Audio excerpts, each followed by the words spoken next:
Bienvenue sur le podcast du site media24.fr, le média indépendant d'information sur l'économie, l'environnement et les sciences. Aujourd'hui, on est avec notre spécialiste des sciences pour media24.fr.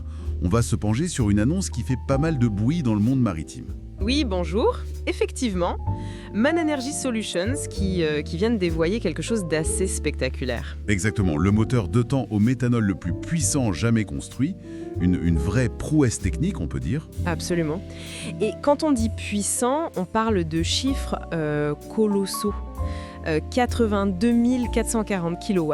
Ah oui, quand même. Oui. Pour se faire une idée, ça fait plus de 112 000 chevaux. C'est comme si on mettait la puissance de 100 Bugatti Chiron ensemble. 100 Bugatti Chiron, incroyable. Et tout ça pour quoi faire? Pour des petits bateaux? Non, pas vraiment. C'est pour propulser les nouveaux géants des mers, des porte-conteneurs immenses capables d'emporter près de 400 000 tonnes de marchandises. D'accord. Et ce moteur record, techniquement, c'est quoi exactement? C'est un modèle MAN spécifique, j'imagine? Tout à fait. C'est le MAN BNW 12 G95 MEC 10.5 LGIM. Bon, le nom est un peu barbare, mais c'est un modèle précis de leur série G95. D'accord. Et c'est le premier d'une série de 12. Ils sont en construction en Chine, par CMD. 12 moteurs comme ça.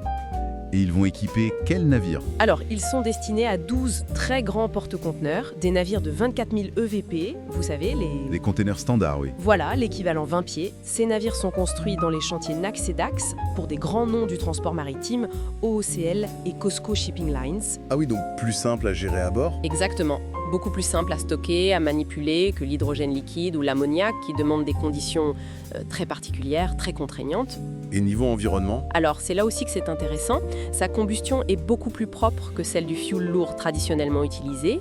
Il n'émet quasiment pas de suie, pas de soufre. Ben d'accord. Bon, c'est vrai, sa densité énergétique est plus faible. Ça veut dire qu'il faut des réservoirs plus grands ou une autonomie moindre pour le même volume. Mais le gain écologique est là. Et surtout, on parle de méthanol vert. Oui, et c'est ça le point essentiel.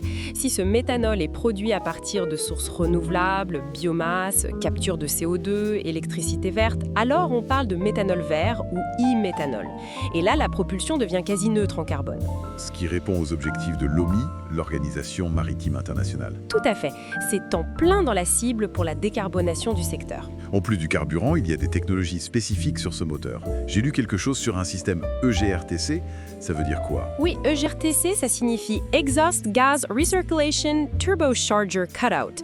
En gros, c'est un système qui récupère une partie des gaz d'échappement, D'accord. les refroidit et les réinjecte dans les cylindres avec l'air frais. Et ça sert à quoi? Ça permet d'abaisser la température de combustion et en abaissant cette température, on réduit très fortement la formation des oxydes d'azote, les fameux NOx, qui sont des polluants atmosphériques nocifs.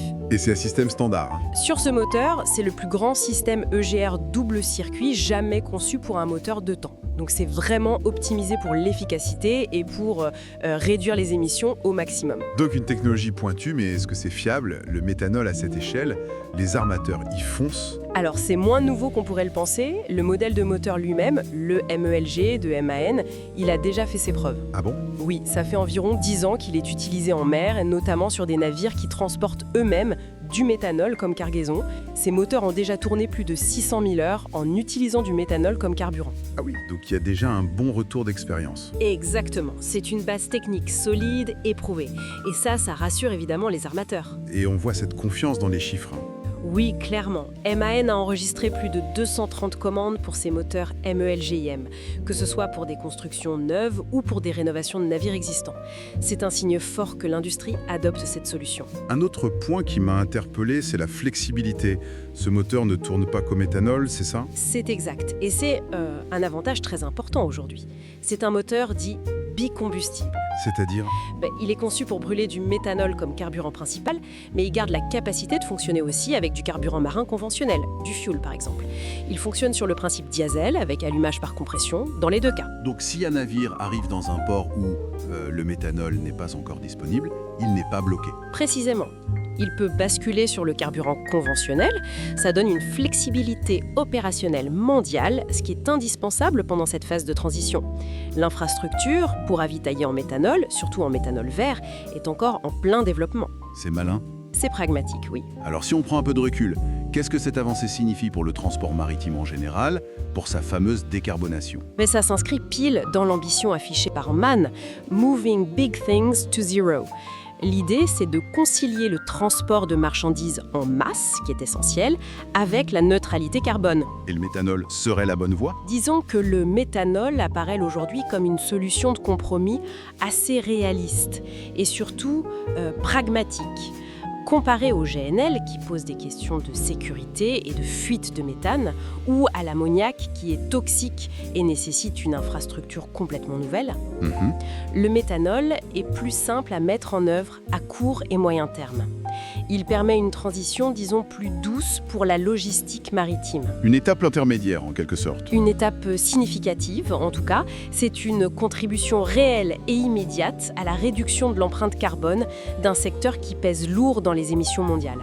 Donc, pour résumer, puissance record, oui, mais surtout un pari sur le méthanol comme carburant plus propre, plus pratique à gérer que d'autres alternatives.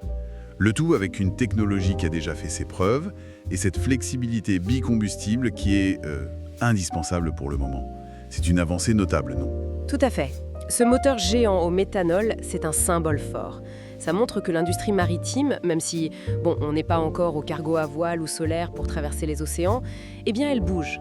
Elle cherche activement des solutions concrètes pour réduire son impact.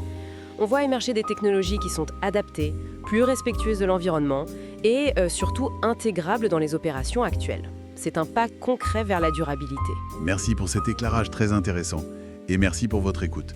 Retrouvez plus d'actualités et d'analyses sur notre site media24.fr.